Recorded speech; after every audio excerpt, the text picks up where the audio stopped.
दोस्तों नमस्कार। आज की अपनी इस ऑनलाइन क्लास में आप सभी लोगों का स्वागत है। दोस्तों कल से 2025 शुरू होने वाली है, तो मेरा तो भगवान से यही रिक्वेस्ट है कि आप सब लोगों को इतनी शक्ति दे कि आप जल्दी से जल्दी सिलेबस को पूरा कर लो। ठीक है दोस्तों, अपनी जो पीजी का जो सिलेबस चल रहा था उसमें अपन ने पहले स्टार्ट किया था क्वांटम फिजिक्स। क्वांटम फिजिक्स की अपनी 5 क्लासें हो गई हैं, जिसमें एक क्लास न्यूमेरिकल की है। बाकी जो सिलेबस में पॉइंट टू पॉइंट दिए थे वो मैंने आप लोगों को पूरे करवा दिए। अब दोस्तों अपन स्टार्ट कर रहे हैं आज mathematical physics and classical mechanics, PG का part third mathematical physics and classical mechanics. और इसमें भी दोस्तों मैं स्टार्ट कर रहा हूं क्लासिकल मैकेनिक्स। क्या स्टार्ट कर रहा हूं? मैथमेटिकल फिजिक्स को, इसको कंप्लीट होते ही अपन मैथमेटिकल फिजिक्स को शुरू कर देंगे। लेकिन पहले अपन बात कर रहे हैं किसकी दोस्तों? क्लासिकल मैकेनिक्स की बात कर रहे हैं कि क्लासिकल मैकेनिक्स में जो अपना स्टार्टिंग दे रखा है दोस्तों वो डी एलम्बर्ट प्रिंसिपल से दे रखा है। लेकिन डी एलम्बर्ट प्रिंसिपल को पढ़ने से पहले अपन को कुछ थोड़ी चीज़ें और पढ़नी पड़ेंगी। तो अपन स्टार्ट कर रहे हैं दोस्तों क्लासिकल मैकेनिक्स। सबसे पहले तो बात यही मैं आपको क्लियर कर देता हूं कि अपने पास में मैकेनिक्स एक तो न्यूटन के नियमों पर आधारित थी, जिसको अपन ने कहा था दोस्तों न्यूटोनियन मैकेनिक्स। क्या कहा था? न्यूटोनियन मैकेनिक्स, जो अपन 11वीं क्लास से पढ़ते आए हैं। तो अपन को क्लासिकल मैकेनिक्स की जरूरत क्यों पड़ी?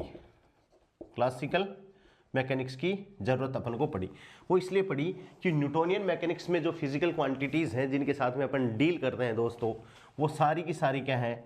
वेक्टर्स हैं। क्या है? वेक्टर्स हैं।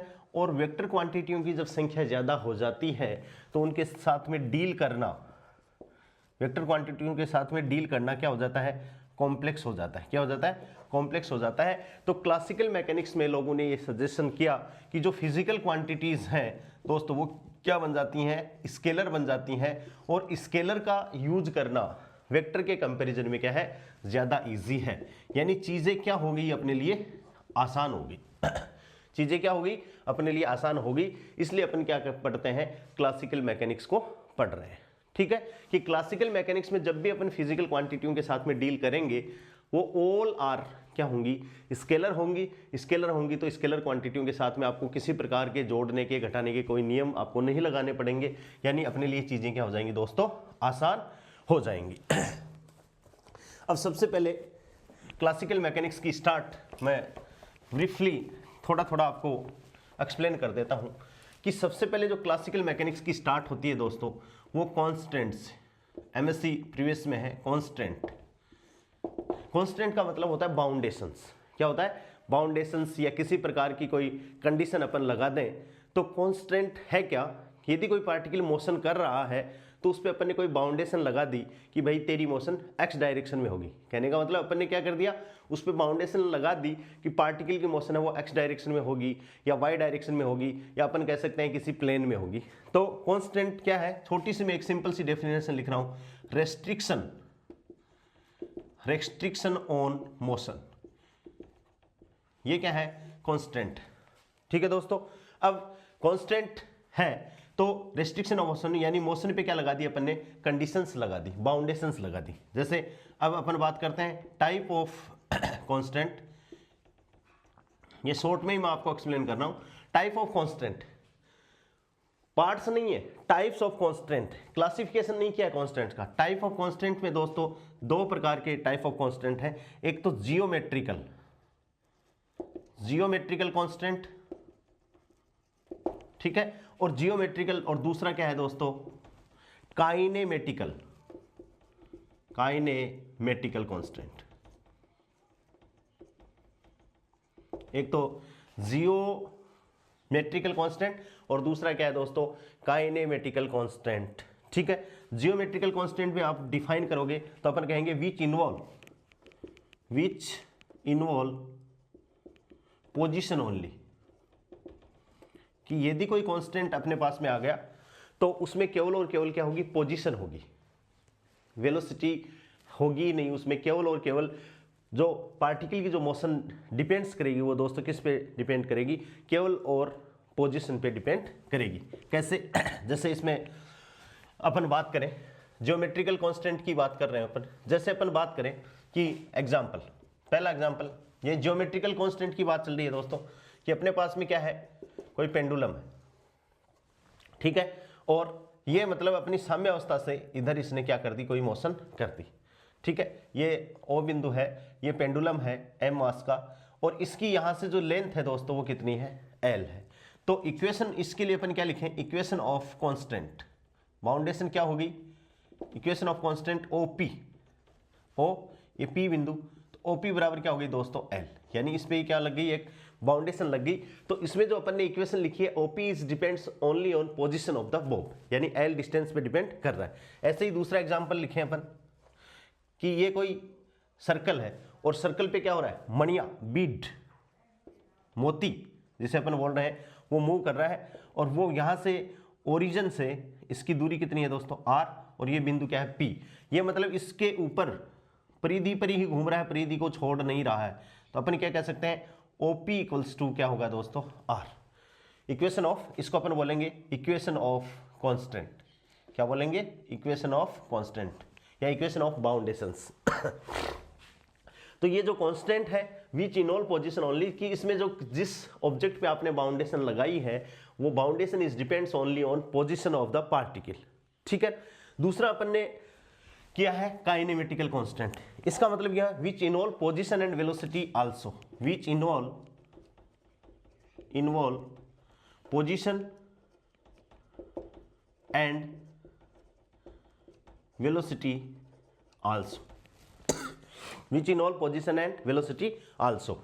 और इसका जो एग्जांपल है velocity, position and velocity both, इसका जो एग्जांपल है दोस्तों, आपने देखा होगा कि जनरली अपन किसी, जैसे टायर है और टायर को अपन ऐसे ग्राउंड में फेंक दें तो टायर लास्ट में क्या है, धीरे धीरे इस हिसाब से ऐसे भी मोशन करता है और वो आगे घूम भी जाता है।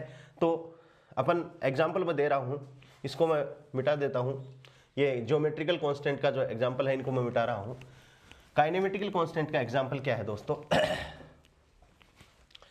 काइनेमेटिकल कांस्टेंट का एग्जांपल है, ये है दोस्तों रोलिंग कंडीशन। क्या है, रोलिंग कंडीशन, कि जब रोलिंग कंडीशन होती है तब किसी भी ऑब्जेक्ट के जो कांस्टेंट है वो पोजीशन पे भी डिपेंड करता है और वेलोसिटी पे डिपेंड करता है।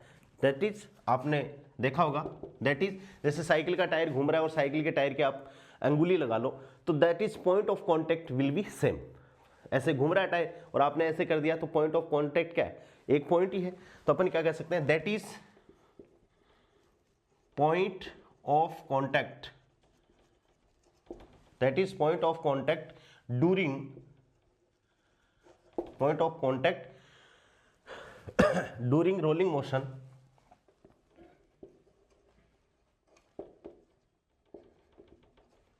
Is at rest.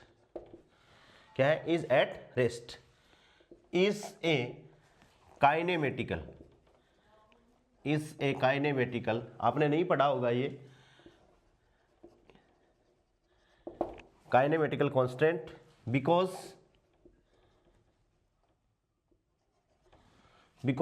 Equation of constant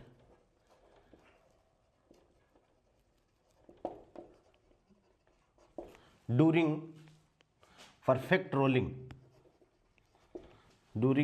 rolling is, अपन जानते हैं ये इक्वेशन आप पढ़ते हो, v equals to R omega, कोणीय वेग और रेखीय वेग में संबंध है, v equals to R omega. और दोस्तों इसको अपन क्या लिख सकते हैं, v को x डैश लिख सकते हैं, x डॉट का मतलब है dx upon dt, x dot का मतलब क्या है दोस्तों, dx upon dt। Classical mechanics में जहां भी डॉट आए उसका मतलब है उस फिजिकल क्वांटिटी का टाइम के रिस्पेक्ट में अवकलन, और डैश जहां भी आए दोस्तों उसको अपन पढ़ेंगे उस फिजिकल क्वांटिटी का दूरी के साथ में अवकलन, ठीक है। तो x dot equals to r position है और ओमेगा को अपन क्या लिख सकते हैं दोस्तों, थीटा डॉट। तो ये पोजीशन पे भी डिपेंड कर रहा है और वेलोसिटी पे डिपेंड कर रहा है। तो ये जो कांस्टेंट है वो कौन सा कांस्टेंट है दोस्तों, काइनेमेटिकल कांस्टेंट है। These two are the types of constant. Classification नहीं किया है अपन ने, आपने अभी तक क्लासिफिकेशन पढ़ा है, वो अपन अभी पढ़ेंगे जस्ट इसके बाद में। यहाँ इसको अपन ये इक्वेशन बोलें दोस्तों, ये परफेक्ट रोलिंग मोशन की इक्वेशन है। क्या है, परफेक्ट रोलिंग मोशन। आपके मान लो क्वेश्चन ये भी आ जाएगी, निम्न में से परफेक्ट रोलिंग की मोशन कौन सी है, तो x dot equals to r theta dot. यदि v की वैल्यू ये आया हुआ है v is greater than from r omega है, तो अपन फिसल जाते हैं, यानी क्या हो जाता है, sleeping.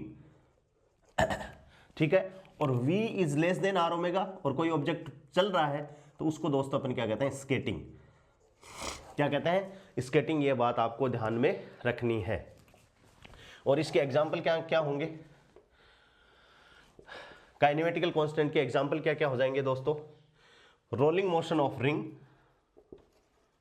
Rolling motion of ring, ठीक है, disc, rolling motion of disc, sphere, cylinder, ETC. और सिलेंडर की रोलिंग मोशन को तो आप डेली लाइफ में अपने देख सकते हो, जो गैस का जो सिलेंडर है उसको देख सकते हो। इस हिसाब से ये कांस्टेंट है। कांस्टेंट की डेफिनेशन क्या है, रेस्ट्रिक्शन ऑफ मोशन है। टाइप्स ऑफ कांस्टेंट दो प्रकार के, एक ज्योमेट्रिकल कांस्टेंट और एक काइनेमेटिकल। ज्योमेट्रिकल कांस्टेंट वो है जिसमें इक्वेशन ऑफ मोशन है, या इक्वेशन पार्टिकल की जो इक्वेशन है वो केवल और केवल पोजीशन पे डिपेंडेंट है। इसके एग्जांपल मैंने आपको पेंडुलम दिया और एक बीड, मणिया, मोती, जो मतलब किसी सर्किल की परिधि पर चल रहा है। और काइनेमेटिकल कांस्टेंट में जिसमें इन पोजीशन और वेलोसिटी इन्वॉल्व है, जैसे रोलिंग मोशन है, ये परफेक्ट रोलिंग मोशन की इक्वेशन आ गई। इसमें जो कांस्टेंट है depends on position and velocity both. यदि v की वैल्यू r ओमेगा है, दैट इज स्लिपिंग, स्लिप हो जाएंगे अपन, और v is less than r omega है, तो उसको अपन दोस्तों क्या कहेंगे, स्केटिंग कहेंगे। और इस प्रकार का जो एग्जाम्पल है वो रोलिंग मोशन ऑफ रिंग हो सकता है, डिस्क हो सकता है, स्फीयर हो सकता है और सिलेंडर हो सकता है। अब दोस्तों अपन बात करते हैं classification of constants. Classification of constants.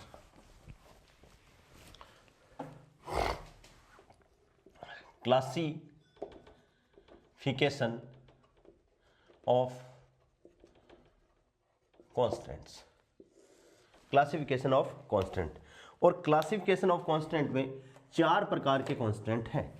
ठीक है, जैसे मैं बात करता हूं क्लासिफिकेशन में, सबसे पहले जो कांस्टेंट है दोस्तों, एक नंबर में मैं लिखता हूं, दो को लिखता हूं, क्या, होलोनोमिक, होलोनोमिक,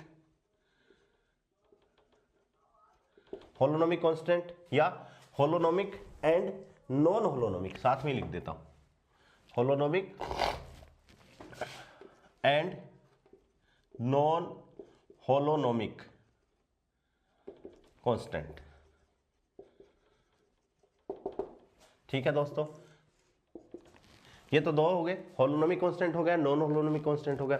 एक क्या हो गया, स्क्लेरोनोमिक, स्क्लेरोनोमिक कांस्टेंट।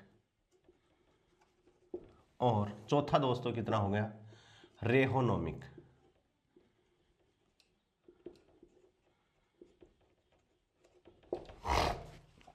ठीक है, होलो, इन दोनों को अपन एक साथ ही डिफाइन करेंगे, होलोनोमिक एंड, ये एक नंबर, ये दो नंबर, ये तीन और वो चार। तो क्लासिफिकेशन ऑफ कांस्टेंट चार प्रकार के दोस्तों। पहला होलोनोमिक कांस्टेंट है, दूसरा नॉन होलोनोमिक कांस्टेंट है, तीसरा स्क्लेरोनोमिक कांस्टेंट या रेहोनोमिक कांस्टेंट है, और चौथा इनमें से कोई सा भी एक है। तो चार कांस्टेंट हो गए। अब देखो होलो मीन्स क्या है, ध्यान देना, होलो मीन्स होल, पूरा, या और क्या हो सकता है, एंटायर, और क्या हो सकता है दोस्तों, इंटीग्रेबल, बहुत इंपॉर्टेंट वर्ड है इंटीग्रेबल, यानी this constant which involve the sign of equality and must be या कैन बी एक्सप्रेस्ड। तो अब इसकी डेफिनेशन लिख रहा हूं मैं, these constants which involve sign of equality, और साइन ऑफ इक्विलिटी बराबर का निशान हो, कोई इक्वेशन अपन लिख रहे हैं तो उस इक्वेशन में बराबर का यदि निशान आए तो वो कंडीशन उसके लिए क्या कहलाएगी दोस्तों, holonomic constant. These constant which involve sign of equality and can be expressed as f x y z and so on t time, और बराबर क्या हो जाएगा 0 एंड इंटीग्रेबल। ये वर्ड लिखना बहुत इंपॉर्टेंट, इंटीग्रेबल, कि वो इक्वेशन ऑफ जो इक्वेशन लिखी जा रही है उसकी इक्वलिटी साइन को होल्ड करें और इंटीग्रेबल हो। उन कांस्टेंट को दोस्तों अपन क्या कहा दिया अपन ने, होलोनोमिक। क्या कह दिया, होलोनोमिक कांस्टेंट। ठीक है, क्या कह दिया, होलोनोमिक कांस्टेंट। और यदि इक्वेशन ऑफ इक्वलिटी में नहीं लिखा जा सके, या तो इनइक्वलिटी में लिख दें या इक्वलिटी में लिख दें। तो देखो यही लिख रहा हूं, दोज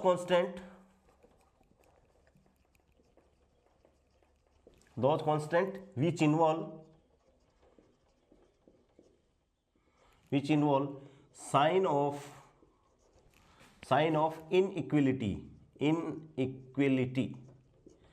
इनइक्वलिटी के साइन या तो ग्रेटर देन या लेस देन, ऐसा ही होता है इनइक्वलिटी के साइन, तो या तो छोटे का निशान या बड़े का निशान। एंड कैन बी एक्सप्रेस्ड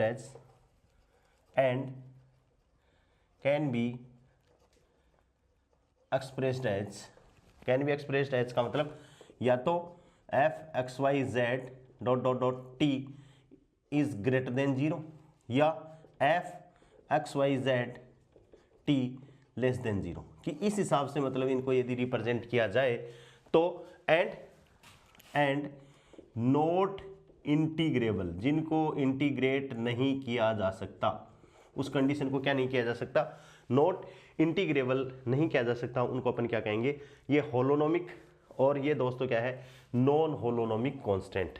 ठीक है, हाँ समझ में आ गई, होलोनोमिक एंड नॉन। जिनको बराबर के साइन के रूप में किसी कांस्टेंट की इक्वेशन को लिख दें वो होलोनोमिक, जिसको नहीं लिख सकते वो नॉन होलोनोमिक। अब दोस्तों देखिए, इस पे एग्जाम्पल की बात करते हैं अपन।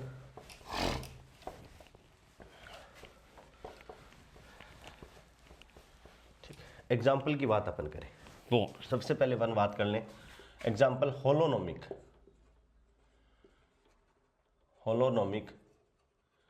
Constant.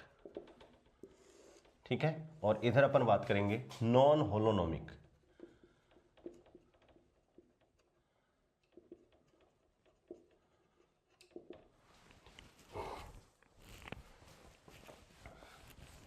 Holonomic and non holonomic constant. सबसे पहले अपन बात करें दोस्तों, पहला एग्जांपल है सिंपल पेंडुलम एसपी। ठीक है, कैसे कि भाई ये कोई रिजिड स्पॉट है, ये इसकी साम्यावस्था है और पेंडुलम को अपन ने यहाँ लगा दिया। ठीक है, तो यहाँ लगा दिया, ये कौन थीटा हो गया, ये मूल बिंदु ओ हो गया, ये पॉइंट पी ले सकते हो आप, ये पी हो गया, तो अपन लिख सकते हैं ओ पी बराबर क्या हो गया दोस्तों, एल। ये डिस्टेंस कितनी है, ओ पी बराबर एल। तो इसको अपन ने क्या लिख दिया, इक्वेशन ऑफ इक्वलिटी में लिखा गया। तो ये कांस्टेंट है वो होलोनोमिक कांस्टेंट है कि ये ओ पी डिस्टेंस है वो एल के बराबर है, ना तो एल से ज़्यादा है, क्योंकि ये रिजिड है। ये डोरी ऐसी है कि ना तो लंबी हो सकती है ना छोटी हो सकती है, that is O P equals to L. ऐसे ही second, rigid body. Rigid body वह बॉडी है जिसके पार्टिकलों की डिस्टेंस क्या नहीं हो, चेंज नहीं हो, कि ये कोई रिजिड बॉडी है, इसमें एक पार्टिकल इसको सी आई नाम दे दिया, दूसरे को सी जे नाम दे दिया, और ये बीच की डिस्टेंस है। तो सी आई सी जे ये फिक्स रहेगी दूरी, क्योंकि बॉडी रिजिड है, तो सी आई सी जे डिस्टेंस को भी अपन क्या बोल सकते हैं, डी आई जे, कोई फिक्स डिस्टेंस है दोस्तों, और ये भी बदल नहीं सकती है। तीसरा एग्जाम्पल क्या है, जैसे सन अर्थ का सिस्टम, कि सूर्य है, सन के चारों तरफ पृथ्वी है, वो इलिप्टिकल ऑर्बिट में चक्कर लगाती रहती है। तो इसके लिए अपन इक्वेशन कैसे लिखें, ये पृथ्वी है, अर्थ है, और ये क्या है दोस्तों, सन है, और इलिप्टिकल ऑर्बिट में ये चक्कर लगा देती है सूर्य, जिसमें से किसी एक नाभि पर रहता है, केपलर के नियम है। तो इसके लिए इक्वेशन अपन क्या लिखें, X square upon A square plus Y square upon B square equals to कितना, 1। या इसी इक्वेशन को अपन क्या लिख सकते हैं, L upon R equals to 1 plus F sine ला कोस थीटा। ठीक है, ये भी अपन लिख सकते हैं। तो ये भी क्या हो गया दोस्तों, होलोनोमिक कांस्टेंट है। चौथा एग्जांपल क्या हो सकता है होलोनोमिक कांस्टेंट में, कि अभी अपन ने लिखा था काइनेमेटिकल कांस्टेंट। ये कोई टायर है, वो घूम रहा है सर्कल में ऐसे, ठीक है, घूम रहा है, तो ये पॉइंट ऑफ कांटेक्ट क्या है, बहुत ही कांस्टेंट है। तो यहाँ इक्वेशन को अपन क्या लिख सकते हैं दोस्तों, x dot equals to R theta dot. तो ये जो कांस्टेंट हो गया वो कौन सा हो गया, काइनेमेटिकल कांस्टेंट हो गया, ठीक है ना। तो काइनेमेटिकल हो चाहे होलोनोमिक की कैटेगरी में है, तो इसको अपन क्या कहेंगे, होलोनोमिक काइनेमेटिकल कांस्टेंट। लेकिन जब तक अपन को डिटेल से नहीं पूछे, अपन को ये क्या लिखना है, ये इक्वेशन बराबर के इक्वेशन में होल्ड है, इसका मतलब साइन ऑफ इक्वलिटी यहाँ पर है। तो ये इक्वेशन क्या है दोस्तों, होलोनोमिक कांस्टेंट की इक्वेशन है। पांचवा एग्जाम्पल क्या हो सकता है, slender rolling on a plane. Slender rolling on a plane और इंक्लाइंड प्लेन। ये भी किसका एग्जाम्पल है दोस्तों, होलोनोमिक कांस्टेंट का एग्जाम्पल है। नॉन होलोनोमिक कांस्टेंट में देखो, पहला एग्जाम्पल क्या है कि कोई ऑब्जेक्ट है, वो किसी वर्क पे, सर्कल पे मूव कर रहा है। ये मूल बिंदु O, ये वो पार्टिकल है जो मूव कर रहा है, इसका मास अपन ने क्या मान लिया, m मान लिया। P बिंदु ये है जिस पर m मास का पार्टिकल कोई रखा हुआ है, और ये पार्टिकल जहां तक हो सके वहां तक तो सरफेस पे आ रहा है, और उसके बाद में क्या कर दे, सरफेस को छोड़ दे, यानी दूर गिर जाए। तो अपन क्या कर सकते हैं दोस्तों, इसके लिए OP क्या हो जाएगा, is greater than equals to कितना हो जाएगा, R। तो इसमें देखो बराबर का निशान नहीं आया, तो अपन ये साइन ऑफ इनइक्वलिटी आ गया, जैसे ये वाला साइन आ गया, इसका मतलब ये कौन सी कैटेगरी में आता है, नॉन होलोनोमिक कांस्टेंट। इसमें अपन ने इस पे ये बाउंडेशन नहीं लगाई है कि बीड है जो इसके सर्कल पर ही चलेगा, परिधि पर ही चलेगा। अपन ने कहा कि जैसे यहाँ से स्टार्ट हो गया तो ये ना दूर जाके गिर गया, तो ये वाली डिस्टेंस क्या होगी, P से ज़्यादा होगी। तो अपन इसको क्या कहेंगे दोस्तों, नॉन होलोनोमिक कांस्टेंट इसको अपन बोलेंगे। ऐसे ही दूसरा क्वेश्चन, दूसरा एग्जांपल, ये कोई रिज्ड ऑब्जेक्ट है और इसमें पार्टिकल की जो डिस्टेंस अपन इसके वीकेंड के अकॉर्डिंग मेजर कर रहे हैं। यहाँ ये CI है और यहाँ ये क्या है दोस्तों, CJ है। लेकिन ये हो कितनी सकती है, A और B के बराबर हो सकती है ना, ठीक है। ये इसकी लेंथ क्या है, L है। तो इसमें अपन एग्जांपल देखें तो अपन ये कह सकते हैं CI CJ का मॉडुलस ये क्या होगा, लेस देन इक्वल्स टू क्या है, L है। ये क्या है भाई, लेस देन इक्वल्स टू क्या है, L। ये दूरी भी कितनी है, L। तो ये इसके अंदर है। तो यहाँ भी क्या हो गया, साइन ऑफ इनइक्वलिटी होल्ड हो गए। और तीसरा एग्जांपल दोस्तों, कि अपन ने कोई प्लेन लिया ऐसे, मैंने बताया था कि लास्ट में जब टायर गिरने वाला होता है तो वो ऐसे मूव करता है। तो अपन ने ऐसे कर दिया कि ये टायर है और ये प्लेन में गिरने वाला है। तो इसके लिए दोस्तों, इसके लिए अपन डिफाइन करें x dot equals to R phi dot sine theta, ठीक है, और y dot equals to R phi dash cos theta. ये इक्वेशन इसके लिए आ गया। लेकिन ये यहाँ बराबर का साइन तो आ गया, तो आप तो लोग कह दोगे कि सर ये तो होलोनोमिक कांस्टेंट हो गया। लेकिन ये जो इक्वेशन है, दोनों इक्वेशन, वो क्या है दोस्तों, नॉट इंटीग्रेबल है। क्या है, इनको अपन इंटीग्रेट नहीं कर सकते, और इनको जब अपन इंटीग्रेट नहीं कर सकते हैं तो ये होलोनोमिक कांस्टेंट नहीं है। होलोनोमिक कांस्टेंट के लिए मस्ट कंडीशन क्या है, equation of equality and must be integrable, then the constant will be holonomic, otherwise the given constant is non-holonomic constant. Okay, तो अपन इसको क्या कहेंगे दोस्तों, disc rolling on a plane, disc rolling on a plane और inclined plane, और क्या कहेंगे इसको, इंक्लाइंड प्लेन। तो ये होलोनोमिक कांस्टेंट है और नॉन होलोनोमिक कांस्टेंट है। आप लोगों ने जब एमएससी प्रीवियस में बच्चे आते हैं और क्लासिकल मैकेनिक्स को पढ़ाया जाता है तो बच्चे ये सोचते हैं कि सबसे आसान फिजिक्स यही है। लेकिन दोस्तों, जब आप लैग्रेंजियन को डिसाइड करते हो तो आपको लैग्रेंजियन क्या है, L इक्वल्स टू क्या है, T माइनस वी। ये डिसाइड होने के बाद में तो प्रॉब्लम बहुत आसान हो जाती है।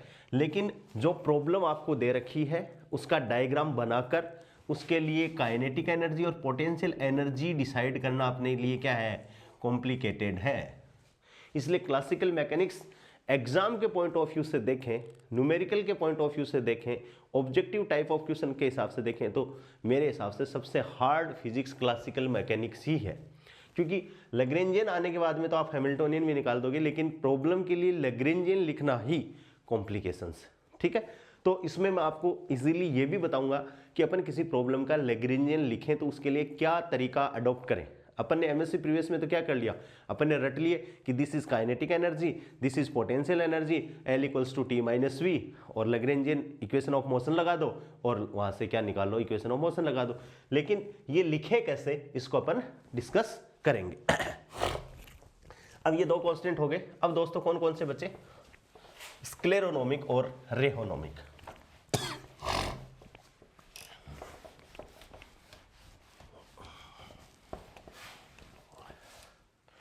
देखो रेहोनोमिक RHE नोमिक, रेहोनोमिक एंड स्क्लेरोनोमिक।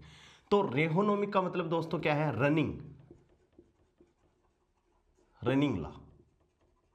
रनिंग लॉ का मतलब क्या है, this is depends on time, कि ये टाइम पर डिपेंडेंट है।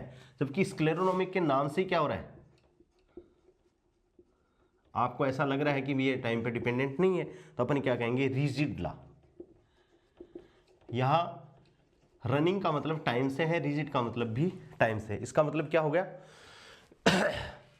रेहोनोमिक कांस्टेंट को अपन डिफाइन करें तो अपन ऐसे कर सकते हैं, which involve time factor, which involve time factor that is time dependent. अब इसमें ये जरूरी नहीं है ये टाइम डिपेंडेंट होंगे, ये होलोनोमिक भी हो सकते हैं और नॉन होलोनोमिक भी हो सकते हैं। लेकिन यदि कोई कांस्टेंट, कोई कंडीशन अपन ने लगाई है और वो टाइम पर भी निर्भर कर रहा है, चाहे बराबर के साइन में कर रहा हो, चाहे इनइक्वलिटी के साइन में व्यक्त हो रहा हो, तो वो रेहोनोमिक कांस्टेंट हो सकता है। यानी जो कांस्टेंट चाहे वो होलोनोमिक हो चाहे नॉन होलोनोमिक हो, is dependents on time and its value is changed with respect to time, then it will be going in the रेहोनोमिक category. Okay, ठीक है, ठीक है, टाइम डिपेंडेंट। और इसके बारे में अपन क्या लिख देंगे, which does not involve time, which does not involve time, that is time independent. क्या होगा दोस्तों, दैट इज टाइम इंडिपेंडेंट। ये टाइम डिपेंडेंट है, ये टाइम इंडिपेंडेंट है। ठीक है, अब इसके बारे में, ये टाइम पे डिपेंडेंट हो रहे हैं दोस्तों रेहोनोमिक कांस्टेंट, तो अपन ये कह सकते हैं दे जनरली, रेहोनोमिक की बात कर रहा हूं, दे जनरली डिसिपेटिव। कहने का मतलब इस प्रकार के यदि कांस्टेंट हैं तो उनसे एनर्जी क्या होती है, वेस्ट होती है। दैट इज डिसिपेटिव का मतलब है kinetic energy plus potential energy, ये क्या नहीं रहती, constant, is not constant. Is not constant का मतलब ये कौन सी एनर्जी है, कुल एनर्जी नहीं है। कुल एनर्जी तो kinetic energy, potential energy, sound energy, जितने भी प्रकार की एनर्जी जो इन्वॉल्वमेंट है, दैट इज टोटल एनर्जी। और kinetic energy plus potential energy का मतलब है मैकेनिकल एनर्जी। तो अपन ये कह सकते हैं कि रेहोनोमिक कांस्टेंट में mechanical energy is not conserve, is not conserve, क्योंकि ये डिसिपेटिव है। डिसिपेटिव का मतलब एनर्जी विल बी लॉस्ट, कुछ न कुछ एनर्जी क्या होगी, लॉस्ट हो जाएगी। कैसे, इसके एग्जाम्पल अपन कैसे दें, जैसे सन एनर्जी सिस्टम है, ऐसा ही सिस्टम है, और अपने पास में इस हिसाब से है कि ये वाली क्या कहलाती है, इसकी रेडियस ए, ये क्या कहलाती है बी। ठीक है, और अपन ने माना, अपन ऐसा मान लें कि जैसे ही अर्थ आ रही है तो ए और बी चेंज होते रहते हैं। इसका मतलब A is depends on T and B is depends on T. तो इसकी इक्वेशन अपन क्या लिख सकते हैं, x square upon A T का whole square plus Y square upon B T का होल स्क्वायर और इक्वल्स टू कितना करते हैं अपन, 1। तो ये टाइम पे डिपेंडेंट हो गया, दैट इज रेहोनोमिक। क्या हो गया, कौन सा कांस्टेंट हो गया दोस्तों, रेहोनोमिक कांस्टेंट हो गया। और वैसे बराबर का साइन आ रहा है तो होलोनोमिक है, तो अपन इसको क्या कहेंगे, होलोनोमिक रेहोनोमिक। क्या कहेंगे, होलोनोमिक रेहोनोमिक। और ऐसे ही इसी एग्जाम्पल में ये मान लो ऐसे है, इसमें ये ए है और ये बी है और सन कहाँ पर है, यहाँ पर है, पृथ्वी अपनी यहाँ पर है। तो इसके लिए इक्वेशन क्या हो गया, X square upon A square plus Y square upon B square equals to 1। ये क्या नहीं हो रहा, does not depends on time. तो ये दोस्तों कौन सा है, स्क्लेरोनोमिक। ये कौन सा कांस्टेंट हो गया, स्क्लेरोनोमिक कांस्टेंट हो गया। कौन सा कांस्टेंट हो गया, स्क्लेरोनोमिक कांस्टेंट हो गया। तो अपन यहां से ये लिख सकते हैं ऑलमोस्ट, यहां से एक लाइन लिखेगी, almost all rheonomic and स्क्लेरोनोमिक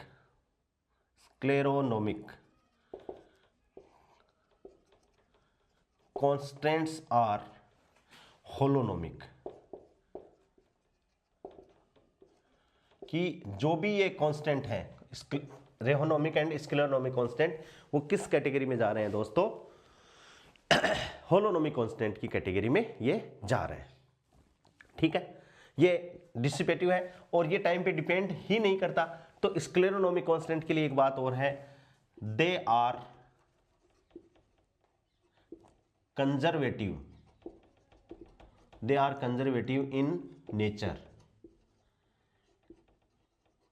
स्क्लेरोनोमिक constant are conservative in nature, ये बात आपको ध्यान में रखनी है। अब देखो इसके एग्जाम्पल कैसे और कैसे एग्जाम्पल हो सकते हैं। इसका एक एग्जाम्पल मैं और बता रहा हूं, ये समझ में आ गई होंगी बातें आपको। ये कांस्टेंट अपने फर्स्ट ग्रेड के सिलेबस में नहीं है दोस्तों, लेकिन डी एलम्बर्ट प्रिंसिपल पढ़ने से पहले अपन को कांस्टेंट पढ़ने पहले जरूरी है। जैसे सिंपल पेंडुलम की बात अपन करें, ठीक है, और सिंपल पेंडुलम में सिंपल पेंडुलम अपन जानते हैं ये है सिंपल पेंडुलम, ये इसकी साम्य अवस्था और ये इसका बोब, और दैट इज ओपी, और ओपी बराबर क्या है, एल है।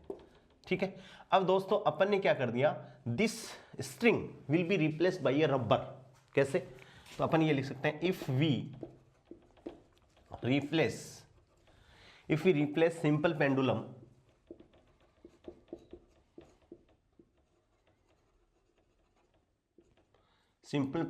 String by rubber band. किससे रिप्लेस कर दें अपन, रबर बैंड से रिप्लेस कर दें। तो यहां देखिए, ठीक है, ये इसकी समय अवस्था है और यहां पर अपन ने क्या लगा दिया, और ये अपन ने लगा दिया रबर बैंड। तो इससे क्या होगा, डिस्टेंस कम ज़्यादा हो सकती है, डिस्टेंस भाई कम ज़्यादा हो सकती है। फिर ये P है, और क्या सिचुएशन हो सकती है, ये डिस्टेंस ज़्यादा हो गई तो O यहाँ आ सकता है, O ये P बॉब यहाँ आ सकता है, ये भी स्थिति हो सकती है। यहाँ भी क्या है दोस्तों, रबर बैंड। और इससे छोटी स्थिति भी हो सकती है कि भाई रबर बैंड क्या हो जाए, ऐसे हो जाए, सिंक्रोनाइज्ड हो जाए, तो ये भी स्थिति हो सकती है। यहाँ भी ये क्या है, रबर बैंड। क्या हो गया दोस्तों, रबर बैंड है। तो तीनों ही स्थिति में अपन देखें तो OP is depends on LT, जो लेंथ है वो डिपेंड्स ऑन टाइम, और is always same, it always same, that is constant always same नहीं होगी, always not same, that is constant holonomic. ये ऑलवेज इक्विवेलेंट है, बराबर है, इसलिए हुआ है that is constant holonomic. In those example length is time dependent. Constant तो क्या हो गया दोस्तों, होलोनोमिक हो गया, बराबर का निशान है, लेकिन length is depends on time. इसका मतलब क्या हो गया, ये एग्जांपल किसका होगा, रेहोनोमिक, रेहोनोमिक एंड होलोनोमिक कांस्टेंट हो गया।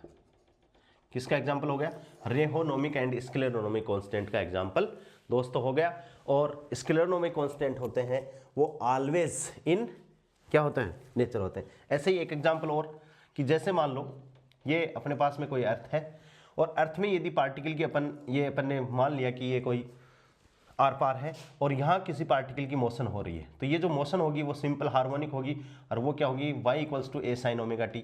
तो देखो बराबर का साइन है और टाइम पे डिपेंडेंट भी कर रहा है, तो इसका भी एग्जाम्पल क्या होगा, होलोनोमिक एंड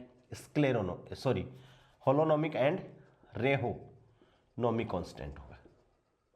समझ में आ गई बात। तो इसका मतलब ये होगा साइन ऑफ इक्विलिटी है और टाइम पे डिपेंडेंट है, तो वो कांस्टेंट कौन सा होगा दोस्तों, रेहोनोमिक एंड होलोनोमिक कांस्टेंट एग्जांपल हो गया। समझ में आ गया।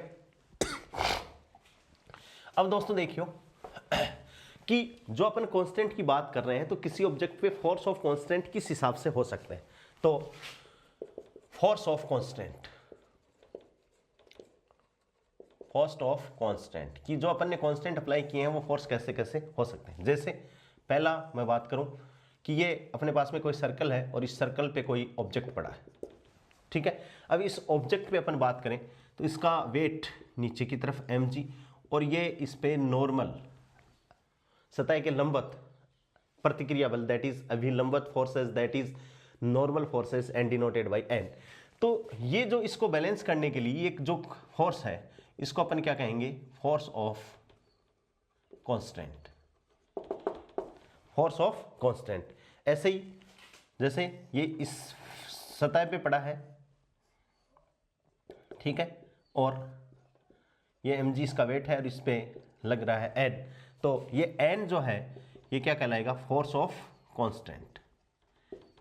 यानी इस गुटके को होल्ड करने के लिए ऑलरेडी नहीं होता, गुटके के अंदर n कोई फोर्स नहीं है, लेकिन जैसे इसको अपन सतह पे रखेंगे तो जितना ये सतह पर लगाएगा उतना ये लगाएगा, तो ये होगा फोर्स ऑफ कांस्टेंट, ठीक है। ऐसे ही और एग्जांपल क्या हो सकते हैं,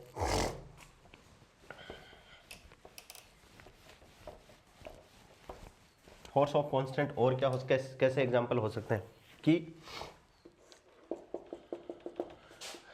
और ये एक पुली लटकी हुई है और पुली पे अपन ने क्या लटका दिया, एक धागा लगा दिया, जैसे एटवुड मशीन अपन पढ़ेंगे, और इसमें कोई बॉब ये लगा दिया और यहाँ भी क्या है, कोई बॉब लटका हुआ है। तो यहाँ ध्यान से आप देखोगे तो इसमें टी और इसमें भी क्या लगेगा दोस्तों, टी आप देखो तो आप जनरली एक धागा ले और धागे को बीच में से काटो, ठीक है, तो धागा यहीं थोड़ी गिरेगा, हो सकता है कि वो धागा इधर। तो फोर्स ऑफ टेंशन हमेशा यदि ये कोई ऑब्जेक्ट है तो परिमाण में समान इस ऑब्जेक्ट के दोनों तरफ फोर्स ऑफ टेंशन लगता है, कि जैसे यहां से काटोगे ये इधर भाग जाएगा और ये इधर भाग जाएगा। एग्जांपल देख लेना, रिबन कटवाते हैं अपन, तो जैसे ही रिबन को काटेंगे रिबन का इधर वाला पार्ट इधर भाग जाएगा, इधर वाला पार्ट इधर भाग जाएगा। इसका मतलब जिस पॉइंट पे अपन ने काटा है there is a force and which force is known as tension, तनाव। तो ये क्या है दोस्तों, तनाव है। तो यहां पर जो टेंशन है that is force of constant, ये भी क्या है, फोर्स ऑफ कांस्टेंट। ऐसे ही सिंपल पेंडुलम की बात करें, ये साम्यावस्था और ये सिंपल पेंडुलम अपन ने लगा दिया, तो यहां पे भी इसकी डोरी में क्या है दोस्तों, टेंशन है, तनाव है। तो ये टेंशन ये क्या हो गया, फोर्स ऑफ कांस्टेंट। ये पहचानना आना चाहिए आप लोगों को। और जैसे ये है और यहां पर कोई मोती मूव कर रहा है तो इस मोती पे क्या लगेगा, नॉर्मल फोर्स लगेगा, बीड, ये बीड है और इस पे नॉर्मल फोर्स लगेगा, तो that normal force is force of constant. क्या होगा, फोर्स ऑफ कांस्टेंट होगा। ये बात को आपको ध्यान में रखनी है। जितने भी कांस्टेंट लगे हैं, जैसे इसके लिए मैंने लिखा n बराबर mg, इसके लिए भी n बराबर mg, इसके लिए भी कोई न कोई किसी न कोई इक्वेशन लिखनी पड़ेगी। तो अपन कहेंगे, क्या कह देंगे, इन सबको एग्जाम्पल को ध्यान में रखते हुए कि एवरी कांस्टेंट जो अपन ने कांस्टेंट लगाए हैं, every constant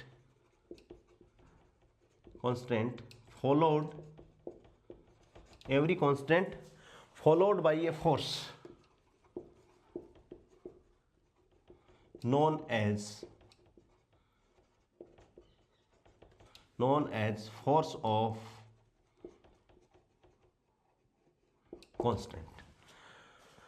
as force of constant, और दूसरी लाइन भी बहुत इंपॉर्टेंट है, ऑलमोस्ट, यहां लिख देता हूं, almost all the force of constant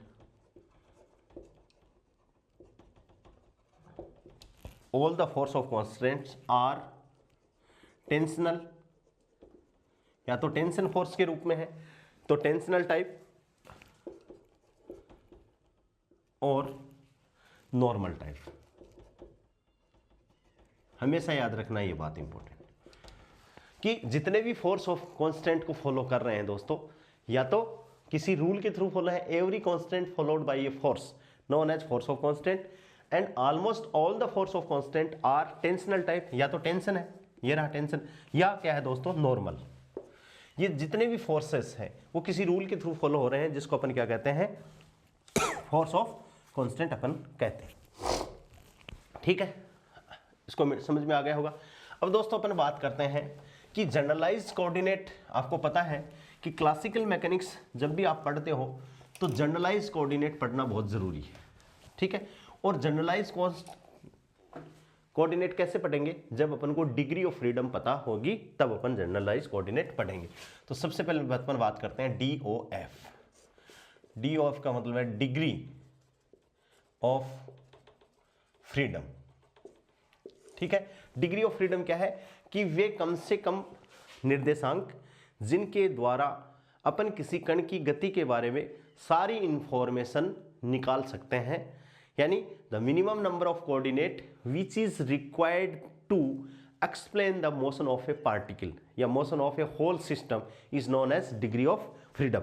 इसका मतलब क्या हुआ कि डिग्री ऑफ फ्रीडम क्या है, कोऑर्डिनेट्स हैं, तो डेफिनेशन क्या लिखें, मिनिमम, क्योंकि degree of freedom upon apply करेंगे तभी अपन जनरलाइज कोऑर्डिनेट निकाल सकते हैं, अदरवाइज तो कोऑर्डिनेट निकाल ही नहीं सकते। तो मिनिमम नंबर ऑफ इंडिपेंडेंट, बहुत बात है, वर्ड बहुत इंपॉर्टेंट है, minimum number of independent coordinates to configure the mechanical system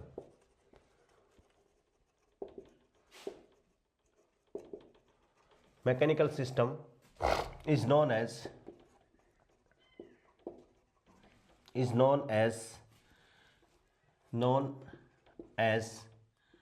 DOF, degree of freedom. ठीक है, दूसरी बात क्या है, degree of freedom is a number, ये एक नंबर है, कोई फिजिकल क्वांटिटी नहीं है। ठीक है, और दीज कोऑर्डिनेट्स, ये जो डिग्री ऑफ फ्रीडम आएंगी, these coordinates are known as generalised. अब तो आपके समझ में आ गया होगा कि भाई इसको अपन क्यों पढ़ेंगे, जनरलाइज्ड कोऑर्डिनेट्स, कि ये जो डिग्री ऑफ फ्रीडम है इनको अपन दोस्तों क्या कहेंगे, जनरलाइज्ड कोऑर्डिनेट्स कहेंगे। तो जनरलाइज्ड कोऑर्डिनेट्स की डेफिनेशन, क्योंकि अपन लैग्रेंजियन इक्वेशन लिखेंगे तो जितने जनरलाइज्ड कोऑर्डिनेट होंगे उतने ही अपन लैग्रेंजियन इक्वेशन ऑफ मोशन लिखेंगे, इसलिए अपन को जनरलाइज्ड कोऑर्डिनेट पता होना जरूरी है। तो क्या हो गया कि minimum number of independent coordinates to describe या to configure a system is known as degree of freedom, और ये एक नंबर है, और इन्हीं कोऑर्डिनेटों को जो डिग्री ऑफ फ्रीडम होते हैं, number of coordinates which is required to configure a system is known as degree of freedom, और ये डिग्री ऑफ फ्रीडम को ही अपन क्या कहते हैं दोस्तों, जनरलाइज्ड कोऑर्डिनेट कहते हैं। ठीक है, अब अपन बात करें देखो डिग्री ऑफ फ्रीडम की कि ये अपने पास में अपन जानते हैं कि स्पेस में कोई पार्टिकल है, और स्पेस अपना 3 डायमेंशनल स्पेस है, ये कोई पार्टिकल है, तो इसको डिस्क्राइब करनी, यानी इसकी पूरी इंफॉर्मेशन अपन को चाहिए XYZ, तो अपन को 3 कोऑर्डिनेटों की आवश्यकता है। तो डिग्री ऑफ फ्रीडम कितनी होगी दोस्तों, 3। ऐसे ही ये वही 3 डायमेंशनल स्पेस है XYZ, और यहां अब की बार कोई प्लेन आपको डिसाइड कर दिया कि प्लेन पार्टिकल यहां पर है, और पार्टिकल के बारे में आपको दे दिया y = y0, तो इसका मतलब इस प्लेन में इस पार्टिकल की इंफॉर्मेशन आपके पास में है। इसका मतलब यहां पर डिग्री ऑफ फ्रीडम, अपन को 2 ही कोऑर्डिनेट चाहिए, तीसरे का तो कोई कंट्रीब्यूशन है ही नहीं, तो यहां तो अपन को तीनों चाहिए, x भी चाहिए, y भी चाहिए, z, तो डिग्री ऑफ फ्रीडम 3। यहां एक प्लेन डिसाइड हो गया तो डिग्री ऑफ फ्रीडम कितनी होगी दोस्तों, 2। तीसरा यह है, और कोई पार्टिकल ऐसे मूव कर रहा है, ठीक है, तो यहां क्या होगी डिग्री ऑफ फ्रीडम, एक पर्टिकुलर डायरेक्शन, तो डिग्री ऑफ फ्रीडम कितनी होगी दोस्तों, 1 होगी। ये तीनों जो मैंने एग्जांपल दिए हैं ये कौन से स्पेस के हैं, 3 डायरेक्शन है, तो ये एग्जांपल हो गए 3D स्पेस के। किसके एग्जांपल हो गए, इन 3D स्पेस में ये डिग्री ऑफ फ्रीडम हो गई। अब अपन बात करें 2D स्पेस में, तो ये लो x, ये O, ये y और ये कोई पार्टिकल है, तो यहाँ 2 ही चाहिए, तो डिग्री ऑफ फ्रीडम क्या हो गई, 2 हो गई। और यहाँ जैसे पार्टिकल ऐसे मूव कर रहा है तो यहाँ इसके लिए डिग्री ऑफ फ्रीडम क्या होगी दोस्तों, 1 होगी। और ये किस स्पेस की बात होगी, 2D स्पेस की बात अपने पास में हो गई है। समझ में आया? अब देखिए और अपन बात करते हैं। समझ में आ रही होगी बातें?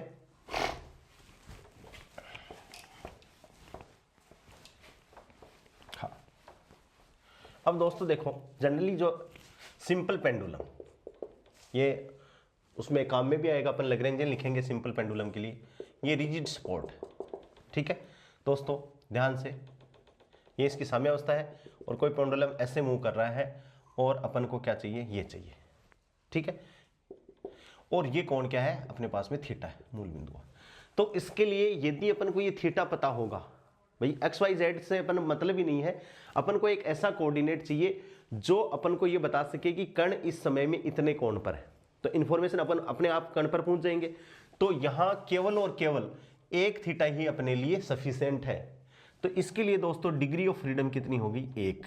तो इसके लिए जब generalise Lagrangian equation of motion लिखेंगे तो एक ही जनरलाइज कोऑर्डिनेट अपन को चाहिएगा, ठीक है।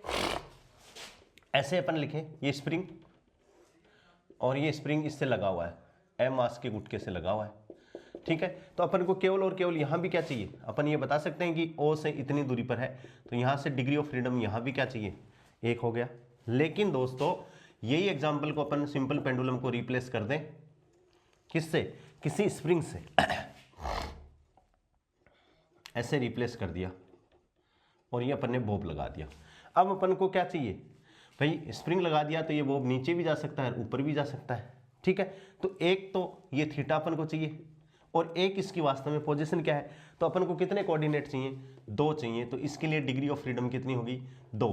जब इस पार्टिकल की मोशन को अपन डिस्क्राइब करेंगे तो अपन को 2 Euler Lagrangian equation of motion चाहिएंगी, क्योंकि इसके लिए डिग्री ऑफ फ्रीडम कितनी है, 2 है, ठीक है। अब देखो दोस्तों नेक्स्ट,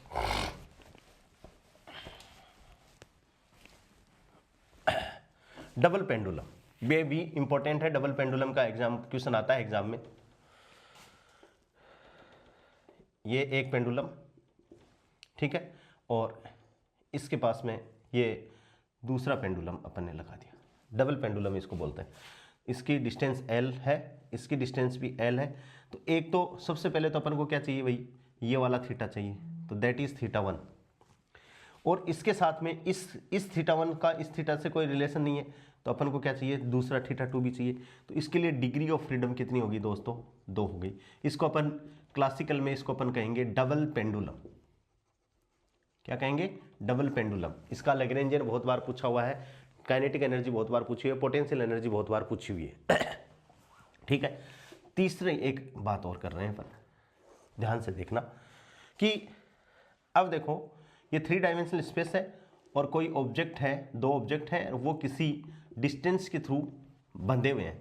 कि एक तो ये वाला ऑब्जेक्ट है, इसको अपन मान लेते हैं, और ये दोनों ऑब्जेक्टों के बीच की दूरी कितनी है, L। मतलब 2 ऑब्जेक्ट हैं, 2 मास पार्टिकल है और दोनों एक लाइन से मतलब एक दूसरे पे बंधे हुए हैं। इसकी 3 डायमेंशनल स्पेस है, तो इसकी मोशन को डिस्क्राइब करने के लिए अपन को x भी चाहिए और z भी चाहिए, ठीक है। और इसकी मोशन को डिस्क्राइब करने के लिए दोस्तों क्या चाहिए, ये x1 y1 और z1 मान लेते हैं, और ये अपन मान लेते हैं x2 y2 और z2, ठीक है। अब ध्यान से अपन देखें तो इसके लिए भी 3 कोऑर्डिनेट, इसके लिए भी 3 कोऑर्डिनेट। तो डिग्री ऑफ फ्रीडम इसके लिए क्या हो जाएगी दोस्तों, आप तो कहोगे 6 हो गई, ठीक है ना। लेकिन इस पे एक कांस्टेंट भी अप्लाई है कि ये दोनों एक से जुड़े हुए हैं, एक लाइन से जुड़े हुए हैं। तो इसके लिए इक्वेशन ऑफ कांस्टेंट अपन लिखें, इंपॉर्टेंट बात है, इक्वेशन ऑफ कांस्टेंट लिखें तो अपन ये लिख सकते हैं क्या, कि L इक्वल्स टू 2 बिंदुओं के बीच की दूरी x2 माइनस x1 का whole square plus y2 minus y1 का whole square plus z2 minus z1 का होल स्क्वायर। तो ये इक्वेशन ऑफ कांस्टेंट होगी। तो आपको ध्यान रखना क्या है कि इक्वेशन ऑफ कांस्टेंट या constant on the object degree of freedom को क्या कर देंगे, कम कर देंगे। तो यहाँ इक्वेशन ऑफ कांस्टेंट 1 है, तो इसका मतलब इसकी डिग्री ऑफ फ्रीडम दोस्तों 6 माइनस 1 बराबर कितनी हो गई, 5 हो गई। ये बात समझनी इंपॉर्टेंट है। कितनी हो गई इसकी डिग्री ऑफ फ्रीडम, 5 होगी। समझ में आ गई? देखो ये कोई ऑब्जेक्ट है, ये मान लो ऐसे, ये कोई दूसरा पार्टिकल और इन दोनों के बीच की दूरी है। इसके लिए 3 कोऑर्डिनेट चाहिए तो 3, और इसके लिए भी क्या चाहिए 3, लेकिन ये एक लाइन से बंधे हुए हैं, लाइन से बंधे हुए हैं जिसको अपन ने क्या कर दिया कि ये कांस्टेंट है, तो 3 और 3 6, तो कुल कोऑर्डिनेट हो गए। एक जो इसमें इक्वेशन लगी थी किसकी, कांस्टेंट की, वो कम होगी, तो इसके लिए डिग्री ऑफ फ्रीडम दोस्तों कितनी होगी 5। ठीक है, अब देखिए एक एग्जांपल और, समझ में आ रही होगी बातें।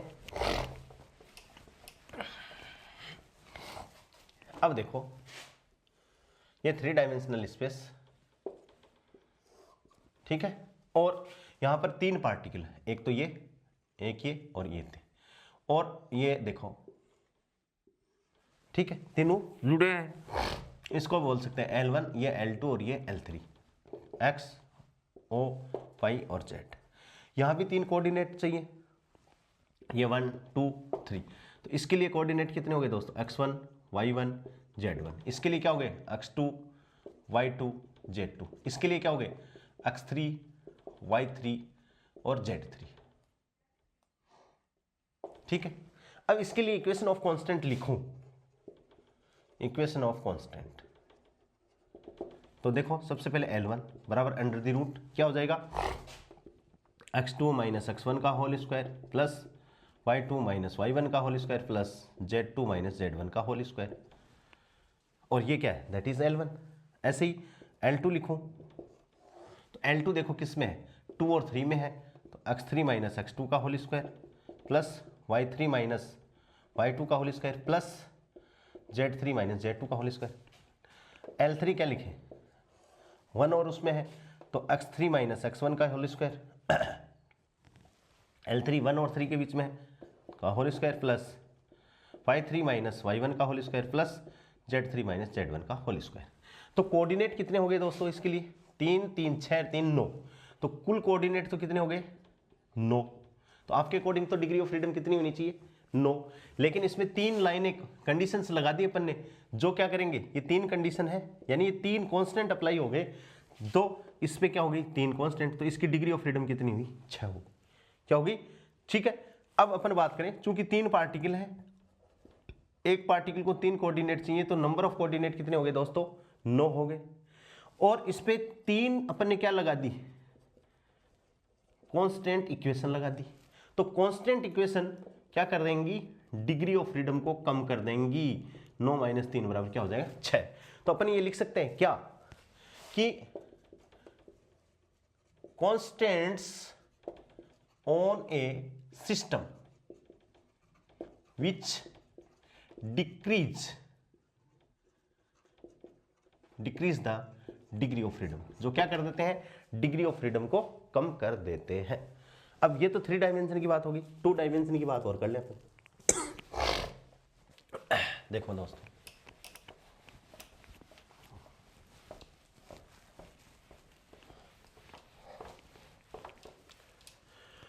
हाँ 2 डायमेंशन की बात करें अपन, ठीक है, इसमें 2 डायमेंशन हो गया, ये Z या Y ले लो या X और Y ले लो, और इसमें ये कोई पार्टिकल है, ये बंधे हुए हैं, तो यहाँ कितने चाहिए 2 कोऑर्डिनेट चाहिए, और 2D प्लेन है ये, ठीक है। तो डिग्री ऑफ फ्रीडम कितनी होगी दोस्तों 4 तो कोऑर्डिनेट और एक इस पे कांस्टेंट लगा हुआ है, तो कितनी होगी 3। ऐसे ही 2D प्लेन में देखें अपन, 3 कोऑर्डिनेट है, 1 2 3, ये ऐसे बंधे हुए हैं, तो डिग्री ऑफ फ्रीडम तो कितनी 2 2 4 2 6 और 3 कांस्टेंट हो गए, तो कितनी होगी 3। ठीक है, अब एक ध्यान से और इंपॉर्टेंट 3 डायमेंशन की बात कर रहा हूं और 3 कोऑर्डिनेट हैं दोस्तों, ये बात आपको समझ में आ गई तो ये मानो डिग्री ऑफ फ्रीडम आप निकाल सकते हो। ठीक है दोस्तों, इसकी डिग्री ऑफ फ्रीडम अपन ने अभी पढ़ा था x y और z, ठीक है। इसकी डिग्री ऑफ फ्रीडम अपन ने पढ़ा था कि 9 कोऑर्डिनेट हो गए, 3 3 6 3 9, और इनमें से 3 कांस्टेंट इक्वेशन 6, इसकी डिग्री ऑफ फ्रीडम कितनी है 6 है। अब ध्यान से इंपॉर्टेंट वाली बात है कि मान लो दोस्तों इस स्पेस में कोई चौथा पार्टिकल आएगा, क्या आएगा चौथा पार्टिकल आएगा, तो 3 कोऑर्डिनेट लाएगा अपनी डिग्री ऑफ फ्रीडम के लिए। भाई 3 डायमेंशनल स्पेस में तो कितने कोऑर्डिनेट लाएगा 3 कोऑर्डिनेट लाएगा, लेकिन यहां जुड़ने के लिए 1, 2 और 3, यहां जुड़ने के लिए 3 कोऑर्डिनेट तो लाएगा, लेकिन साथ में कितने लाएगा, 3 कांस्टेंट भी तो लाएगा भाई। देखो यहां से ये कोऑर्डिनेट ये है, जैसे कि ये 3 तो पहले से है, ये जुड़े हुए हैं ऐसे, तो इसकी डिग्री ऑफ फ्रीडम 6 अभी निकाली थी। लेकिन जैसे ही कोई चौथा पार्टिकल आएगा तो 3 कोऑर्डिनेट तो ये डिग्री ऑफ फ्रीडम के लिए लाएगा, लेकिन 3 क्या लाएगा दोस्तों, फोर्स कांस्टेंट भी तो लाएगा, इनसे जुड़ेगा भी तो आके।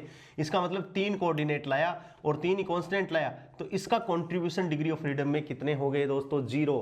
कहने का मतलब इसकी डिग्री ऑफ फ्रीडम नहीं बदलेगी, डिग्री ऑफ फ्रीडम नहीं बदलेगा, यानी इसका डिग्री ऑफ फ्रीडम कितना रहेगा, 6 रहेगा। तो 3 थे तब भी 6 रहेगा, 4 है तो तब भी 6 रहेगा। अब जैसे मान लो 5वां पार्टिकल आएगा, ये लो, तो क्या होंगे, 5 से इनसे जुड़ेगा या 3 से जुड़ जाएगा, तो 3 कोऑर्डिनेट लाएगा, 3 कांस्टेंट लाएगा, तो यहां इसकी डिग्री ऑफ फ्रीडम क्या हो जाएगी दोस्तों, 6 की 6 रहेगी। तो इसको अपन क्या बोल सकते हैं, ये अपन बोल सकते हैं कि ये कोई रिजिड ऑब्जेक्ट है। क्या है, रिजिड बॉडी है। क्या है दोस्तों, रिजिड बॉडी। बहुत सारे पार्टिकल आ गए, तो रिजिड बॉडी की maximum degree of freedom, important question है, मैक्सिमम डिग्री ऑफ फ्रीडम कितनी हो सकती है दोस्तों, 6 हो सकती है। 6 में क्या होगी, 3 तो रोटेशनल, पार्टिकल की कौन सी मोशन, रोटेशनल मोशन है, और प्लस 3 क्या है, ट्रांसलेशनल मोशन, ये रोटेशनल मोशन, और 3 कोऑर्डिनेट किसके हैं, ट्रांसलेशनल मोशन के कारण दोस्तों 3 कोऑर्डिनेट। तो रिजिड ऑब्जेक्ट की डिग्री ऑफ फ्रीडम कितनी हो सकती है दोस्तों, 6 मैक्सिमम हो सकती है। इस बात को आपको ध्यान में रखना है, ठीक है, ये समझ में आ गया होगा। अब अपन बात करते हैं दोस्तों जनरलाइज्ड कोऑर्डिनेट। किसकी बात करते हैं, generalised coordinate.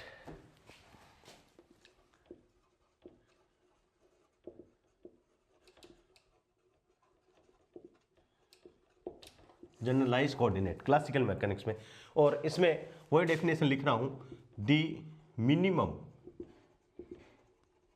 Number of independent, the minimum number of independent coordinate to describe the motion of a system is known as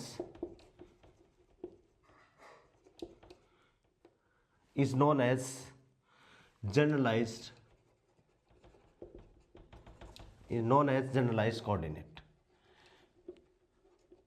ठीक है, जनरलाइज्ड कोऑर्डिनेट को जैसे Q1, Q2, Q3, Q4 से नाम देते हैं, तो इनको एक साथ अपन क्या कहते हैं दोस्तों, generalised coordinate.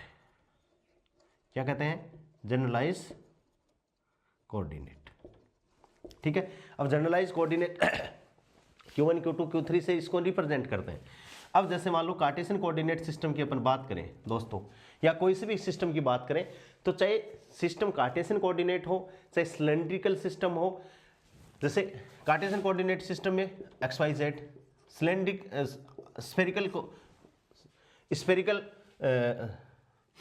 Spherical coordinate system में क्या करते हैं अपन, R थीटा फाई और रो फाई Z। लेकिन यहां अलग अलग सिस्टम नहीं है, इन सभी को अपन क्या कहेंगे, एक ही नाम कहेंगे, जनरलाइज्ड कोऑर्डिनेट। क्या कहेंगे दोस्तों, जनरलाइज्ड कोऑर्डिनेट कहेंगे। इसको Q1, Q2, Q3, Q4, Q5 कुछ भी अपन डिनोट कर सकते हैं। तो जनरलाइज्ड कोऑर्डिनेट को Q1, Q2, Q3 से अपन रिप्रेजेंट करते हैं, जैसे x, y, थीटा और फाई। तो x, y तो कार्टेशियन कोऑर्डिनेट में है, और थीटा फाई कौन से में, स्फेरिकल पोलर कोऑर्डिनेट सिस्टम में कोऑर्डिनेट होते हैं। लेकिन इन सब को अपन क्या कहेंगे, जनरलाइज्ड कोऑर्डिनेट। क्या कहेंगे दोस्तों, जनरलाइज्ड कोऑर्डिनेट। ठीक है, अब इन पे अपन ने क्या कर दिया, इनका एक बार टाइम डेरिवेटिव कर दें, तो जैसे x डॉट, यहाँ क्या आ गया y डॉट, यहाँ क्या आ गया थीटा डॉट, और यहाँ क्या आ गया दोस्तों फाई डॉट। तो इनको अपन एक ही नाम बोलेंगे, जनरलाइज्ड वेलोसिटी। क्या बोलेंगे, जनरलाइज्ड वेलोसिटी। फिर इसमें m का मल्टीप्लिकेशन कर दें, तो ये क्या हो जाएगा दोस्तों m का मल्टीप्लाई, m तो constant px, py, p theta और p फाई। तो ये क्या हो जाएगा, सारे के सारे मोमेंटम है, तो इनको अपन कहेंगे जनरलाइज्ड मोमेंटम, ठीक है। और इसमें चेंज कर दें तो दोस्तों F X, F Y, F theta और एफ फाई, इसको अपन क्या कहेंगे, जनरलाइज फोर्स। समझ में आ गया क्या कि अब इतने दिन तक अपन क्या है, जैसे एक्स वाई जेड नाम आते ही अपन के दिमाग में आता है कार्टेशियन कोऑर्डिनेट सिस्टम, अपने दिमाग में ये आर थीटा फाई आता है स्फेरिकल पोलर कोऑर्डिनेट सिस्टम, रो फाई जेड अपने दिमाग में आता है सिलेंड्रिकल कोऑर्डिनेट सिस्टम। लेकिन क्लासिकल मैकेनिक्स क्या कहती है कि जितने किसी पार्टिकल की मोशन या ऑब्जेक्ट की मोशन या वस्तु की मोशन डिस्क्राइब करने के लिए अपन को जितने भी इंडिपेंडेंट का मतलब है कि एक्स है वो वाई पे डिपेंडेंट नहीं कर रहा, X is not a function of Y, theta है वो फाई पे डिपेंडेंट नहीं कर रहा, तो अपन इन जनरलाइज फॉर्म को अपन क्या लिख सकते हैं, ऐसे लिख सकते हैं Q1 Q2 Q3 Q4 कितने भी, ठीक है। इनको अपन ने क्या कह दिया, जनरलाइज कोऑर्डिनेट। अब जैसे कार्टेशियन कोऑर्डिनेट सिस्टम एक्स ले लियो, वाई ले लो, आर ले लो, थीटा ले लो, फाई ले लो, तो ये तो क्या है कार्टेशियन में, और ये स्फेरिकल पोलर में और भी हो सकते हैं। Q5 जैसे मैंने ले लिया रो, तो ये भी क्या है जनरलाइज कोऑर्डिनेट, ये भी क्या है जनरलाइज कोऑर्डिनेट है। इनका एक बार टाइम के रिस्पेक्ट में अवकलन कर देंगे तो X dash, Y dash, theta dash. अब आपको ये कहने की जरूरत नहीं है कि ये तो कार्टेशियन कोऑर्डिनेट सिस्टम में वेलोसिटी है और ये स्फेरिकल पोलर कोऑर्डिनेट में वेलोसिटी है, अपन सबको एक साथ ही एक ही नाम कहेंगे, दीज आर जनरलाइज वेलोसिटी। इसमें m का मल्टीप्लाई कर दिया तो P X, P Y, P theta, P phi, these are generalise momentum या जनरलाइज मोमेंटम। और इसमें पी एक्स बराबर D P X upon D T, F X, F Y, F theta and F phi, these all are के अपन ने क्या कह दिया, जनरलाइज्ड फोर्स, ठीक है। और ये चीज मैं पहले भी आपको बता चुका हूं कि न्यूटोनियन मैकेनिक्स में अपन फिजिकल जो क्वांटिटीज होती हैं वो वेक्टर्स होती हैं, वेक्टर्स के साथ में डील करना होता है, तो वेक्टर्स क्वांटिटियों के साथ में डील करना अपने लिए कॉम्प्लिकेशंस है, ठीक है। लेकिन क्लासिकल मैकेनिक्स में अपन को फिजिकल क्वांटिटीज क्या है, स्केलर हैं, उनके साथ में डील करना अपने लिए सही रहता है, ठीक है। तो अपन अब क्या लिख सकते हैं, कुछ इंपॉर्टेंट बातें मैं बता देता हूं आपको,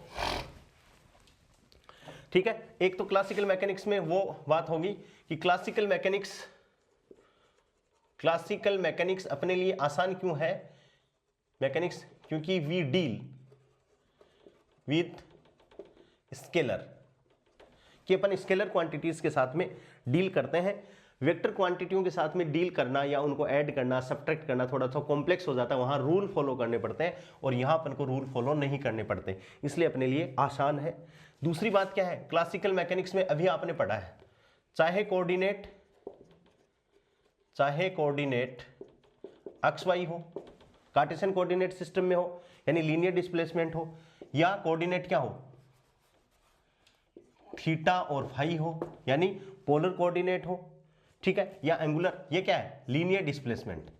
एक्स वाई को दोस्तों अपन क्या बोलते हैं, लीनियर डिस्प्लेसमेंट, और इसको अपन क्या बोलेंगे भाई, थीटा फाई है तो एंगुलर डिस्प्लेसमेंट, ये तो पढ़ते ही आए हो आप, एंगुलर डिस्प्लेसमेंट। तो इनको अलग अलग बोला अपन ने, किसमें, न्यूटोनियन मैकेनिक्स में बोला। लेकिन क्लासिकल मैकेनिक्स तो ये इनको क्या कहती है दोस्तों, सभी को, इन चारों को अभी मैंने आपको बताया है, इनको एक ही नाम बोलती है, जनरलाइज्ड डिस्प्लेसमेंट। क्या बोलती है, जनरलाइज्ड डिस्प्लेसमेंट बोलती है, यानी अपने लिए सारे एक जैसे ही है, ठीक है। Similarly momentum and angular momentum, जैसे ये मोमेंटम है और ये एंगुलर मोमेंटम है, इनको भी सिंपली एक ही नाम बोल रही है, क्या बोल रही है, जनरलाइज्ड मोमेंटम। क्या बोल रही है दोस्तों, जनरलाइज मोमेंटम, एंगुलर मोमेंटम, चाहे क्या हो, मोमेंटम हो चाहे एंगुलर मोमेंटम हो, इनको एक ही नाम बोल रही है, क्या, जनरलाइज मोमेंटम। ऐसे ही वेलोसिटी चाहे एक्स डॉट हो, वाई डॉट हो, चाहे फाई डॉट हो, चाहे थीटा डॉट हो, सबको एक ही बोल रही है, क्या, जनरलाइज्ड वेलोसिटी। क्या बोल रही है दोस्तों, जनरलाइज वेलोसिटी। और चाहे फोर्स एफ एक्स हो, एफ वाई हो, चाहे टो फाई हो, चाहे टो थीटा हो, सबको क्या बोल रही है, ये तो अपने बल गुण पढ़ते हैं इसको तो, और टॉर्क हो, इनको एक ही नाम बोल रही है क्लासिकल मैकेनिक्स, क्या बोल रही है दोस्तों, जनरलाइज्ड फोर्स। क्या बोल रही है, की जनरलाइज फोर्स। तो अपने लिए चीज़ें क्या होगी, आसान होगी जब चीज़ों को अपन क्या कर रहे थे, एक एक को अलग अलग डिफाइन कर रहे थे कि this is Cartesian coordinate, this is polar. लेकिन क्लासिकल मैकेनिक्स कहती है कि सारे के सारे एक धरातल पे हैं, जितने भी हैं कोऑर्डिनेट है वो सारी जनरलाइज कोऑर्डिनेट, जितनी भी वेलोसिटी है वो सारी जनरलाइज वेलोसिटी, जितने भी फोर्स है सारी जनरलाइज फोर्स है, जितने भी मोमेंटम है वो सारी जनरलाइज मोमेंटम है, और इस हिसाब से अपन को काम करना है। ठीक है दोस्तों। हाँ, एक आप लोग, जैसे मैं आपको पढ़ा रहा हूं, आपने डिग्री ऑफ फ्रीडम के बारे में एक फॉर्मूला होता है, कौन सा, डिग्री ऑफ फ्रीडम 3n-f। आप सोच रहे होंगे कि सर ने ये क्यों नहीं बताया। ये फॉर्मूला हर जगह वैलिड नहीं है, not valid at every time. ठीक है, ये डिस्टर्ब हो जाता है। कैसे डिस्टर्ब होता है, देखो मैं एक एग्जांपल देके बता रहा हूं। 1 2 3 4 5, ठीक है, 6, इनको आपस में कनेक्ट कर दो, ये कनेक्ट है,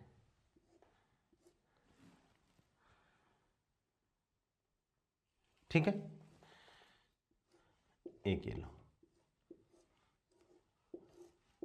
आपस में कनेक्ट हो गए सारे के सारे।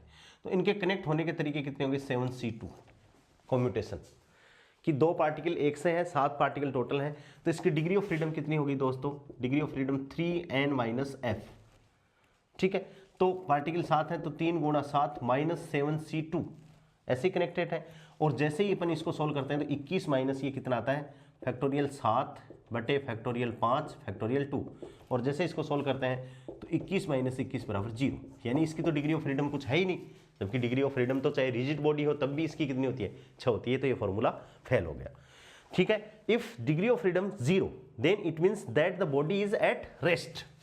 भाई डिग्री ऑफ फ्रीडम क्या है दोस्तों, 0 है, इसका मतलब body at rest, body at rest.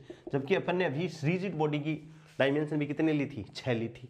ऐसे ही यदि 8वां पार्टिकल आ गया, जैसे मान लो इसमें एक पार्टिकल और आ जाए, तो देखो यहां से फॉर्मूला क्या हो जाएगा,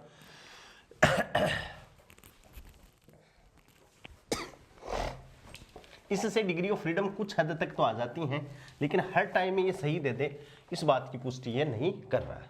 ठीक है, जैसे मान लो 8 आ गए तो 3 गुणा 8, ठीक है भाई, और यहाँ क्या है -8c2, तो 24 माइनस फैक्टोरियल 8 बटे फैक्टोरियल 2 फैक्टोरियल 6। और जैसे इसकी बात करोगे तो 24 माइनस 28, तो कितना होगा -4। तो -4 तो इम्पॉसिबल है, क्या नहीं है, इम्पॉसिबल है। इसका मतलब डिग्री ऑफ फ्रीडम निकालने के लिए फॉर्मूला है वो एग्जैक्ट वैलिड नहीं है, इस बात को आपको ध्यान रखना है। Therefore we say that for calculating the degree of freedom the formula 3n-f is not exactly valid। इस बात को आप ध्यान में रखोगे। ठीक है दोस्तों, इस हिसाब से अपन की जो क्वांटम मैकेनिक्स है, जो क्लासिकल मैकेनिक्स है, उसको पढ़ने के लिए आज आपने क्या किया है, जनरल डिस्कशन किया है। ये अपने फर्स्ट ग्रेड के सिलेबस में एक भी पॉइंट इनमें से नहीं है, लेकिन दोस्तों जो पॉइंट अपने सिलेबस में है उनको पढ़ने से पहले अपन को ये पता होना चाहिए कि why we read classical mechanics, what is generalise coordinate, what is degree of freedom, what is this, ये अपन को पता होना चाहिए। तो इसको आप सभी लोग एक बार नहीं, 2 बार नहीं, 3 बार चाहे वीडियो को आपको देखना है, लेकिन इस कंसेप्ट को समझना है कि जनरलाइज कोऑर्डिनेट क्या है, कैसे ये वर्क करेंगे। अपन नेक्स्ट वीडियो में इसको डिस्कस करेंगे दोस्तों।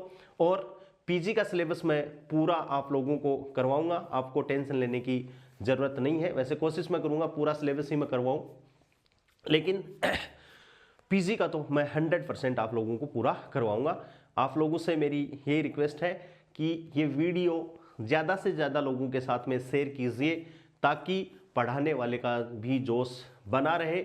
और अपन जो आपकी एग्ज़ाम से पहले अपन एक फास्ट रिवीजन चलाएंगे पूरे का, यूजी पीजी का सबका, 1.5 महीने की जो छुट्टियां हैं उसमें, तो उसके लिए भी सारे लोग, मतलब सारे लोगों को फ़ायदा मिल सके।